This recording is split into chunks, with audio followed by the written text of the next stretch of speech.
Bax, bu binada 21-ci ildən ev almışıq. 23-ci ildən də köçürük. Hamımız yaşayırıq.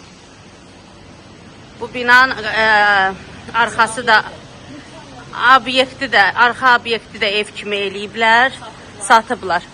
Bu çayda deyiblər ki, verəcəyik sənədi 5 ildir bizə sənəd söz verməyiblər.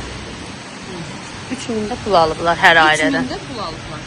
Ki, şot sayğacların pulunu. Ki, sayğac qoyacağıq.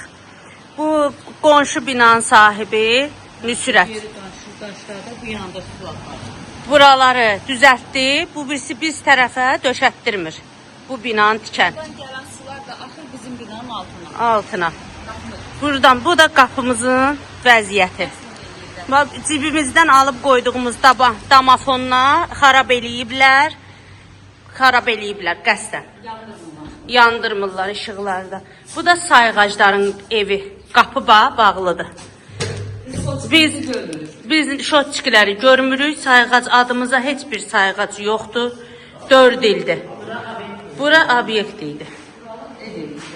Ev.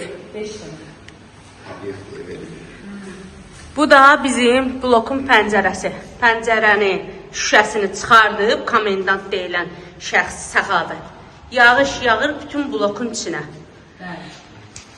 4 ildir hər aylara şikayət eləmişik. Rövşən Hüseynov deyir ki, hara şikayət eləyirsiniz, eləyin, xeyri yoxdur.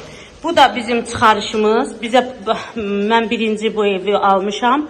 Bu mənim çıxarışım, əmlak komitəsindən götürmüşəm. Bu da alqı-satqı, notariusdakı alqı-satqı müqaviləsi. Bu mən, bu da Rövşən Hüseynovun oğlu.